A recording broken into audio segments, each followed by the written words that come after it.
Hello friends, मैं विनोद स्वागत करता हूं आपके अपने यूट्यूब चैनल मेवलूस पर। आज हम शुरू कर रहे हैं हमारा 7वां राष्ट्रीय उद्यान। कहां पर है ये, कब इसकी स्थापना हुई थी, कितना क्षेत्र इसके अंतर्गत समाहित है, कौन कौन से पर्यटन स्थल इसमें आएंगे। तो राष्ट्रीय उद्यान है हमारा माधव राष्ट्रीय उद्यान। तो माधव राष्ट्रीय उद्यान कहाँ पर है हमारा, शिवपुरी जिले के अंतर्गत। तो देखते हैं इसके अंतर्गत माधव राष्ट्रीय उद्यान आपके शिवपुरी जिले के अंतर्गत आता है। और ये जो राष्ट्रीय उद्यान है इसकी स्थापना कब हुई, 1958 को इसकी स्थापना की गई थी। ठीक है, तो मतलब ये समझना है यहाँ पर, जैसे कान्हा किसली है आपका, कान्हा किसली राष्ट्रीय उद्यान है। ठीक है, वो सबसे पहला राष्ट्रीय उद्यान है। ठीक है, और उसके बाद जो दूसरे नंबर का राष्ट्रीय उद्यान बना है हमारा, ठीक है, वो कौन सा है, माधव राष्ट्रीय उद्यान। क्यों, क्योंकि माधव राष्ट्रीय उद्यान का जो सन देख रहे हैं ना आप लोग, माधव राष्ट्रीय उद्यान है आपका शिवपुरी में, लेकिन इसकी स्थापना है वो 1958 में। तो क्वेश्चन के प्रारूप को समझे आप लोग। यहाँ से प्रश्न बन जाएगा कि मध्य प्रदेश का दूसरा राष्ट्रीय उद्यान कौन सा स्थापित किया गया था। तो मध्य प्रदेश का दूसरा राष्ट्रीय उद्यान स्थापित किया गया था, वो था आपका कौन सा, माधव राष्ट्रीय उद्यान शिवपुरी 1958 में इसकी स्थापना की गई थी। अब आगे हैं यहाँ पर क्षेत्रफल की बात करते हैं। स्कोर एरिया के अंतर्गत इस राष्ट्रीय उद्यान के अंतर्गत 375.25 किलोमीटर स्क्वायर या 375.25 किलोमीटर स्क्वायर का जो एरिया है वो माधव राष्ट्रीय उद्यान के अंतर्गत आता है। ठीक है, ये परसेंटेज ये आपका एरिया इसलिए लिखवा देते हैं, कभी कभी पूछ लेते प्रश्न यहाँ पर कि माधव राष्ट्रीय उद्यान कितने क्षेत्रफल में फैला हुआ, तो 375.25 किलोमीटर स्क्वायर क्षेत्र में फैला हुआ। सर्वाधिक वनों का घनत्व वाला राष्ट्रीय उद्यान कौन सा है, माधव राष्ट्रीय उद्यान है। ठीक है, वनों का घनत्व सर्वाधिक कहां पर है, तो माधव राष्ट्रीय उद्यान में है। और ये माधव राष्ट्रीय उद्यान सर्वाधिक घनत्व वाला, वनों के घनत्व वाला राष्ट्रीय उद्यान हमारा बना है। अब इसमें मुख्य वृक्ष जो है वो कौन सा पाया जाता है, धावड़ा और सलाई। तो धावड़ा और सलाई यहाँ पर मुख्य रूप से पाया जाता है। इसके पहले वाला जो हमने देखा था संजय राष्ट्रीय उद्यान, ठीक है, संजय गांधी राष्ट्रीय उद्यान, उसमें कौन सा वृक्ष पाया जाता है, तो वहां पे कौन सा, साल के वृक्ष 80% से अधिक क्षेत्र में पाए गए थे और 20% के आसपास क्या थे, आपके मिश्रित वृक्ष थे। तो यहाँ पर बात को समझे यहाँ पर कि सर्वाधिक वन घनत्व वाला जो राष्ट्रीय उद्यान है वो आपका माधव राष्ट्रीय उद्यान है। और इस माधव राष्ट्रीय उद्यान के अंतर्गत ही क्या है, सर्वाधिक मात्रा में जो वृक्ष पाया जाता है वो आपका धावड़ा, और धावड़ा के साथ में जो दूसरा वृक्ष है वो आपका है सलाई।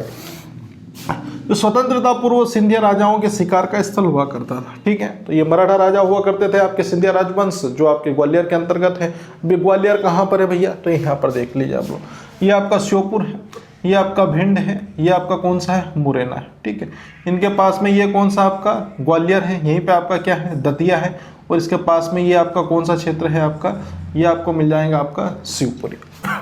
ठीक है, तो ये आपका ग्वालियर, चलो इसको हटा देते हैं हम लोग। ठीक है, यहाँ पे सब मेन चीज़ों को ध्यान रख लेते हैं कि कौन कौन सी चीज़ यहाँ पर दिखाई देती है।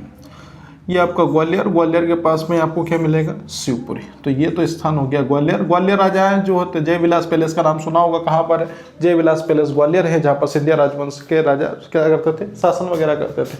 और ये यहीं पे क्या है आपका शिवपुरी। ठीक है, तो यहाँ पर शिवपुरी बिल्कुल ग्वालियर के पास में है। तो जब देश आजाद नहीं हुआ था उस समय राजा महाराजाओं के तो बड़े बड़े शौक हुआ करते थे, तो ये शिकार करने के लिए कहाँ जाते थे, जंगलों में। और वो आपका जंगल कहाँ मिलता था, माधव राष्ट्रीय उद्यान में। माधव राष्ट्रीय उद्यान जंगल था जो सिंधिया राजवंश के राजाओं के शिकार का स्थल माना गया है, यह था। माधव नेशनल पार्क से कौन सी नदी प्रवाहित होती है, तो बरही नदी। ठीक है, याद रखना है यहाँ पर, बरही नदी कहाँ से प्रवाहित होती है, तो बरही नदी माधव राष्ट्रीय उद्यान से प्रवाहित होती है। इसके पहले जो संजय गांधी नेशनल पार्क पड़ा था उसकी जीवन रेखा कौन सी नदी थी, तो संजय गांधी नेशनल पार्क की जीवन रेखा कौन सी नदी थी, वो थी आपकी सोन नदी।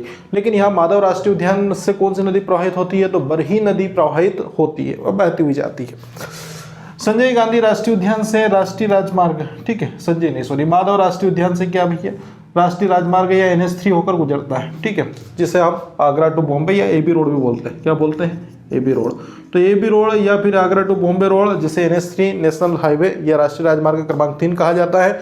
और एक और नेशनल हाईवे आपका NH25 कहाँ से होकर गुजरता है, तो ये आपका शिवपुरी से झांसी की ओर जाता है। ठीक है, अब झांसी का है, झांसी है यही बिल्कुल पास में ही है। ठीक है, अलग से कुछ करने की जरूरत नहीं पड़ेगी आपको, ये बिल्कुल पास में है, ग्वालियर के पास में ही आपका झांसी है। तो पहले आप समझे यहाँ पर, जिस तरह से ये आपका इंडिया है, ये आपका बॉम्बे, और ये आपका कौन सा है, मध्य प्रदेश के ऊपर उत्तर में कौन सा है, यूपी का ये आगरा। ठीक है, तो इस वाले एरिया से होते हुए ये वाला जो रोड जाता है ये कौन सा, AB रोड। और ये AB रोड कहाँ से टच होता है आपका, शिवपुरी से। ठीक है, तो माधव राष्ट्रीय उद्यान से आपका राष्ट्रीय राजमार्ग NH3 होकर गुजरता है।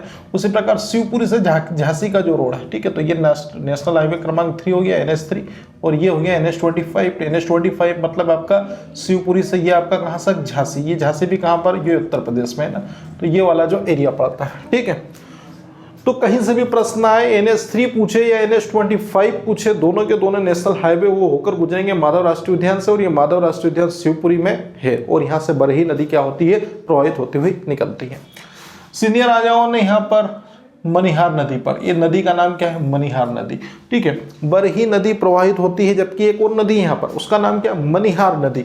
मनिहार नदी पर क्या सिंधिया राजाओं ने सांख्य सागर झील और दूसरा जादव सागर झील का क्या किया था, निर्माण किया था।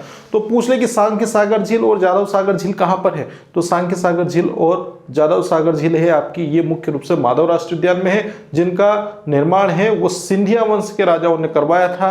कहाँ पे करवाया था, तो मनिहार नदी पर, ठीक है, कौन सी, मनिहार नदी पर। यहाँ पर अब आंसर चेंज हो गया, बरही नदी प्रवाहित होती है, जबकि मनिहार नदी पर ही सांख्य सागर झील और जादव सागर झील है। लेकिन यहीं पर सांख्य सागर झील है, तो इसमें कौन सी सफारी के लिए प्रसिद्ध है, मगरमच्छ सफारी के लिए प्रसिद्ध है। क्वेश्चन आ भी जाता है कि मगरमच्छ सफारी के लिए प्रसिद्ध झील कौन सी है, तो वो आपका सांख्य सागर झील है, ठीक है। आगे आते हैं, माधव राष्ट्रीय उद्यान का सबसे ऊंचा स्थल कौन सा है, तो माधव राष्ट्रीय उद्यान का सबसे ऊंचा स्थल कौन सा है, जॉर्ज केसल भवन, ठीक है। जॉर्ज केसल एक भवन का नाम है जो सबसे अधिक ऊंचाई वाले स्थल पर बना हुआ है, जिसका अगर स्थल उस क्षेत्र से ऊंचाई देखी जाए तो 484 मीटर की ऊंचाई पर इसकी ऊंचाई आपको हाइट देखने को मिलती है, ठीक है। तो जॉर्ज केसल भवन हो गया। अभी जॉर्ज केसल भवन, इसका निर्माण किसने करवाया था, तो ये जीवाजीराव सिंधिया ने करवाया था 1911 में।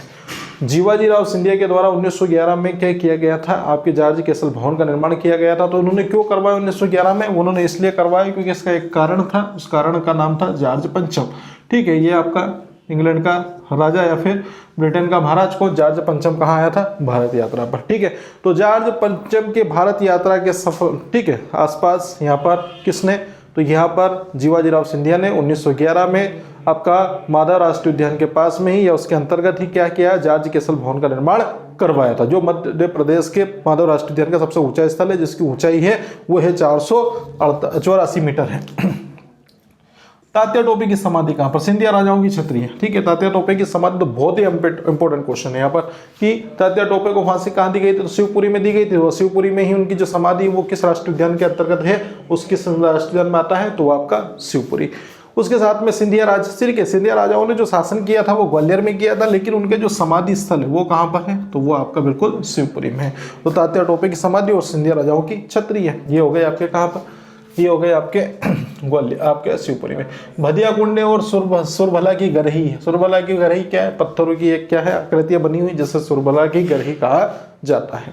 ये मुख्य प्रश्न थे हमारे, किससे संबंधित, माधव राष्ट्रीय उद्यान से संबंधित। तो देख लेते हैं माधव राष्ट्रीय उद्यान कहाँ पर है, तो माधव राष्ट्रीय उद्यान मिलेगा आपको शिवपुरी में है। माधव राष्ट्रीय उद्यान की स्थापना कब हुई थी, तो 1958 में मध्य प्रदेश का दूसरा राष्ट्रीय उद्यान बना था। उसके साथ में इसके क्षेत्रफल की बात करते हैं तो इसका कुल क्षेत्रफल है वो आपका 375.25 किलोमीटर स्क्वायर का है। सर्वाधिक वन घनत्व वाला जो क्षेत्र है वो किस राष्ट्रीय उद्यान में है, तो सर्वाधिक वन घनत्व वाला क्षेत्र वो आपके माधव राष्ट्रीय उद्यान शिवपुरी के अंतर्गत आता है। मुख्य वृक्ष है अगर बात करते हैं यहाँ पर, तो यहाँ पर धावड़ा और दूसरा कौन सा है, सलाई। तो धावड़ा और सलाई नामक जो दो वृक्ष हैं वो प्रमुख पाए जाते हैं, जबकि साल के वृक्ष संजय गांधी राष्ट्रीय उद्यान में। माधव राष्ट्रीय उद्यान स्वतंत्रता पूर्व किन राजाओं की आपकी शिकारी स्थल मानी जाती थी, ठीक है, तो ये आपका सिंधिया राजाओं की, ठीक है। माधव राष्ट्रीय उद्यान में से कौन सी नदी प्रवाहित होती है, तो बरही नदी, बरही नदी प्रवाहित होती है, जबकि मनिहार नदी पर आपको दो चीजें मिलेंगी, वो हम आगे देखेंगे। नेशनल, ठीक है, नेशनल हाईवे या राष्ट्रीय राजमार्ग क्रमांक 3 और राष्ट्रीय राजमार्ग क्रमांक 25, ठीक है। NH3 जिसे एबी रोड कहा जाता है, जैसे आगरा टू बॉम्बे, और उसके साथ में NH25 जो झांसी से कहा जाता है सीधा आपके शिवपुरी, ठीक है, दोनों को कनेक्टिविटी को जोड़ता है, ठीक है। तो ये आपको कहाँ से मिलेगा, ये आपको माधव राष्ट्रीय उद्यान से होकर दिखा हुआ ये यहाँ पर, ठीक है, ये वाला जो एरिया है, ये दो राष्ट्रीय उद्यान यहाँ पर आपको मिलेंगे शिवपुरी से। राष्ट्रीय राजमार्ग है ना। सिंधिया राजाओं ने यहाँ पर क्या, मनिहार नदी पर दो झील बनाई, जिसका नाम है सांख्य सागर झील और जादव सागर झील है। सांख्य सागर झील प्रसिद्ध है क्योंकि इसमें क्या है, मगरमच्छ सफारी के लिए प्रसिद्ध है। उसी के प्रकार यहाँ पर क्या है, माधव राष्ट्रीय उद्यान का सबसे ऊंचा स्थान है, उस ऊंचे स्थान का नाम क्या है, तो उस ऊंचे स्थान का नाम अगर पूछ ले आपसे तो उसका नाम बता दे, जॉर्ज केसल भवन है। जॉर्ज केसल भवन कहाँ पर है, तो ये 84 मीटर की ऊंचाई पर बना हुआ है। जॉर्ज केसल भवन का निर्माण किसने करवाया, जॉर्ज केसल भवन का निर्माण करवाया आपके जीवाजीराव सिंधिया ने। किसके लिए करवाया, इसका कारण यह था कि 1911 में आपके इंग्लैंड के राजा जो थे वो जॉर्ज पंचम भारत यात्रा के लिए आए थे, ठीक है। तात्या टोपे की समाधि और सांख्य आपके सिंधिया राजाओं की समाधि, या सांख्य राजा सिंधिया की समाधि पूछ ले, या फिर माधवराज सिंधिया की समाधि पूछ ले, किसकी भी आपकी छतरियाँ पूछ लें, वो कहाँ पर मिलेंगे आपको, वो शिवपुरी में आपको मिलेंगे। उसके साथ में ही आपका क्या ये स्थल है, यहाँ पर भदिया कुंड और सुरबला की गरही, ये पत्थरों की आकृतियाँ देखने को मिलेंगी। ठीक है, यह हमारा समाप्त हुआ माधव राष्ट्रीय उद्यान। वीडियो आपको पसंद आया तो वीडियो को लाइक एंड शेयर करें, चैनल को सब्सक्राइब करें। कुछ भी कमेंट करना हो तो कमेंट बॉक्स में बिल्कुल अपनी राय दें। ठीक है, मिलते हैं नेक्स्ट वीडियो में।